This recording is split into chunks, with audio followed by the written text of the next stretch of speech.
so I just went to go see the Lego Batman movie, and... You mean the Chaos Emeralds?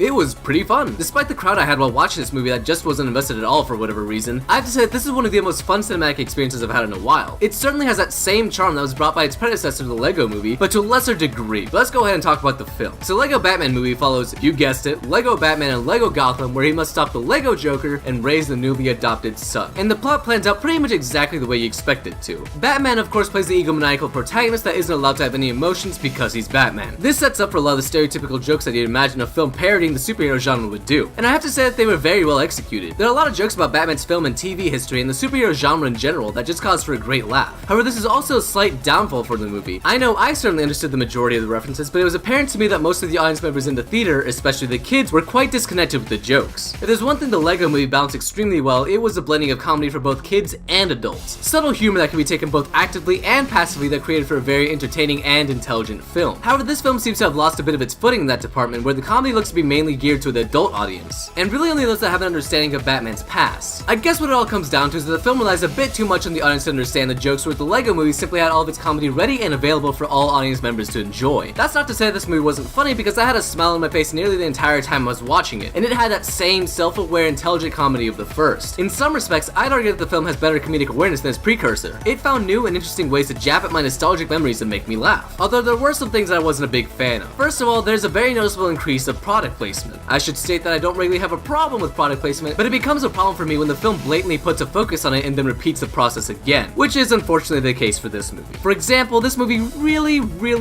likes iPhones. It kind of pounds you in the face with iPhones every 10 minutes and it becomes pretty annoying. There's also a good amount of music that just felt like the studio was paid to put in. It's not something that detracted from my experience that much, and it's not something that'll deflect my rating much either. Something else that is somewhat of a nitpick for me is the pacing. This was an issue for me in the first Lego movie as well. Both of these films are constantly throwing jokes at you and never really leave room for a break. I noticed that this not only led to a quick exhaustion from the audience that didn't really want to laugh anymore, but it also caused some jokes to unintentionally counteract each other. In the grand scheme of things, this isn't a big deal either, but when there's a lack of consistency, it's definitely something to look at as a criticism. Something I loved about the film was the way it looked. The film is visually stunning with some great colors that really allowed for the film to visually express itself. It's arguably better looking than that of the Lego movie because there were some great sequences that allowed the animation style to really shine. Overall, the Lego Batman movie is one of the most fun experiences I've had in theaters, with a lot of smart jokes, beautiful visuals, and just a good movie overall. I'm giving the Lego Batman movie a 7 out of 10. The film had a fair share of faults like the pacing that I didn't really enjoy, but other than that, it's definitely worth a watch. But let me know what you all thought about the Lego Batman movie down in the comment section below, and I'll see you all later.